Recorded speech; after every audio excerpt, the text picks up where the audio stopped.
What if the croissant you bought this morning wasn't actually a croissant? Not in any real sense. Real croissants have layers like pull-apart, flaky, butter-soaked layers. And most of what's sitting in grocery store bags right now has none of that. We went through 9 brands, read every ingredient list, ran them through a texture test and an aroma test, and the results split clean down the middle. 6 brands don't deserve the name, but 3 of them?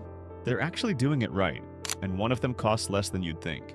Grab a packaged croissant from the bag and pull it apart. A real croissant separates into thin, papery sheets because butter got folded into that dough dozens of times. What you get from most grocery store bags is a rubbery lump that stretches like pizza dough and leaves a greasy, slightly waxy film on your fingers that isn't butter.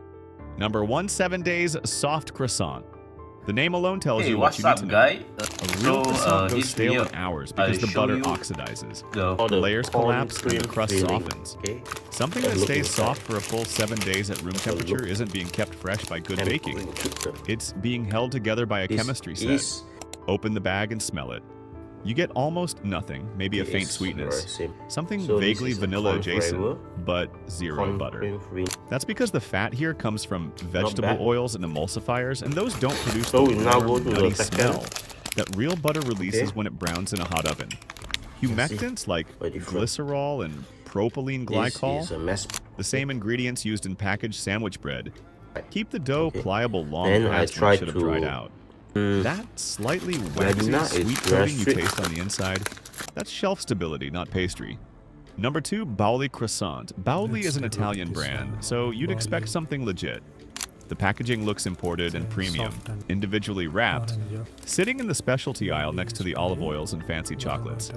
Then you read the ingredient list and the illusion drops fast. Palm oil is the primary fat here, not butter. It's cheap, it's shelf-stable, and it's completely flavorless, which means no buttery smell when it bakes and no steam-driven layers forming in the oven. Palm oil melts at a temperature slightly above your body temperature, so instead of disappearing the way butter does, it just coats your mouth and sits there. Pull a bauli apart and you get a dense, stretchy mass with no layer separation at all. You're paying an import price for a bread product. Number 3. Bon Appetit Croissants. Bon Appetit croissants show up in discount grocery stores and bulk food distributors, and they look right. Golden brown, curved, with those little surface lines that suggest flaky layers underneath.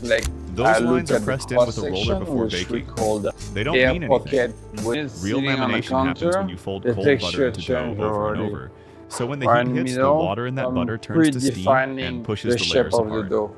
Bon Appetit skips all of that and just mixes fat directly into the dough like a soft roll, then shapes it. The ingredient list has no real butter up front, just vegetable shortening and modified starch. Here we've given a single fold, double fold to make my triangles. I use a razor blade, get the jiggle. And you get vegetable oil with a faint sweetness behind it, nothing more. See that. Number 4. Clover Hill Bakery Croissants. Clover Hill is everywhere. Gas stations, vending machines, checkout lanes, convenience stores. A lot of people grew up eating these and just assumed this is what a croissant tastes like. Check the ingredient list and you'll find DATEM, which is a dough conditioner used to fake volume and softness in mass-produced bread. You don't need DATEM when you're using real butter and folding it properly. Its presence tells you the dough was engineered for shelf life, not layers. The smell is the giveaway. There's an artificial butter flavor in there, and it almost smells right, but the finish is completely wrong, like a knockoff perfume that's close enough to recognize but off enough to notice. Pull one apart, and the interior is soft, white, and totally uniform. The dough stretches like taffy. That's a sweet roll, not a croissant, and millions of people never knew the difference. Number 5, Sara Lee Mini Croissants. Sara Lee is a name people trust, and that trust does a lot of work on the packaging.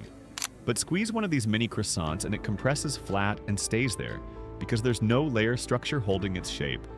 Real laminated dough springs back. This doesn't. Making mini croissants properly is actually harder than making full-size ones because the layers have less room to develop, and the machines used in mass production can't maintain that kind of precision at small scale. So what you get is basically enriched dough molded into a croissant shape. Soybean oil does the fat work here, and sorbic acid handles preservation, which leaves a faint tangy aftertaste behind the sweetness. Smell the bag and you get almost nothing. No butter, no warmth, just a faint sweetness that doesn't follow through. Number 6. Market-side croissants.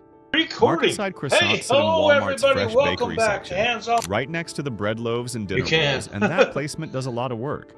It tells you these were baked today or close to it. That's not really what's happening. Pull one apart, and you get stringy, doughy strands. The kind you get from challah or soft white bread. Not clean, paper-thin layers. Does that not look good? That's because the fat got mixed into the dough, not folded in. Good. There were never separate layers to pull apart. Ding. What's likely happening is par baking. We get Croissants are partially baked off-site, He's right. frozen, shipped, Let's get a and little finished piece. in the store oven. Freezing destroys laminated pastry because the butter absorbs into the dough before it ever sets. You're buying the idea of fresh bakery, not the actual thing. So after 6 brands that couldn't pass a basic smell test, the real question is whether a grocery store croissant with actual butter and actual layers even exists. Would I buy them? It does, but you have to know where to look, and the locations will probably surprise you. Number 1, Costco Bakery Butter Croissants. Costco's bakery croissants run about 50 cents each when you break down the pack price. A coffee shop charges 4 times that for one croissant, so the value case is obvious before you even open the bag. But cheap means nothing if the product's bad, so let's talk about what's actually inside. Pull one apart, and you get real layers, distinct planes of baked pastry that separate cleanly instead of stretching into strings. That's butter folded into the dough, not mixed in. And you can see the difference with your hands. Open the bag and the smell hits you first. Warm and genuinely buttery. Not chemical, not sweet and fake. The ingredient list backs that up. Real butter, flour, eggs, yeast, and almost nothing else after that. Number 2, Trader Joe's Butter Croissants. Trader Joe's croissants are bigger than most store-bought options, and that size actually matters. Layers need room to develop, so a larger croissant gives the butter more space to do its job during folding. Bite through the crust and it shatters slightly the way it should. Not soft and glazed like a dinner roll. Pull it apart and you get clean layer separation with a light, airy interior and a butter flavor that's present but not greasy. You're tasting the pastry, not just the fat. Trader Joe's likely sources these from European producers, and European butter runs 82 to 84% fat versus the 80% standard in the U.S. Here they are. Less water in the butter means cleaner layers and a more pronounced flavor, and you can taste that difference immediately. Number 3, Whole Foods Market Butter Croissants. Whole Foods croissants cost $7.49 for 4, and yes, that's the highest price on this list. But these are made in the store's own bakery, not shipped frozen from a central facility. And that changes everything about what the product can actually be. Pull one apart and you can count the layers. The texture between them is dry and almost papery, which is exactly right. Doughy or moist between the folds means the butter absorbed in. Dry and slightly crisp means it didn't.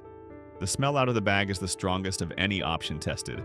Warm butter, toasted flour, a faint caramel note from the crust. That's the Maillard reaction, real butter browning in heat, and no vegetable oil or artificial flavoring can produce it. Smaller batches baked fresh daily also means tighter temperature control. And temperature is where lamination either survives or dies. You've got 2 tests you can run before you spend $1. Crack the bag open and smell it. No butter smell means put it back, because a real croissant announces itself before you even reach inside. Then pull it apart at home. Stretches instead of separates? You bought a bread roll with a curved shape. Lamination takes time, cold temperatures, and real butter. Mass production skips all of that, prints croissant on the label anyway, and counts on you not knowing the difference. Now you do. Drop in the comments which brand surprised you most and subscribe for more of this.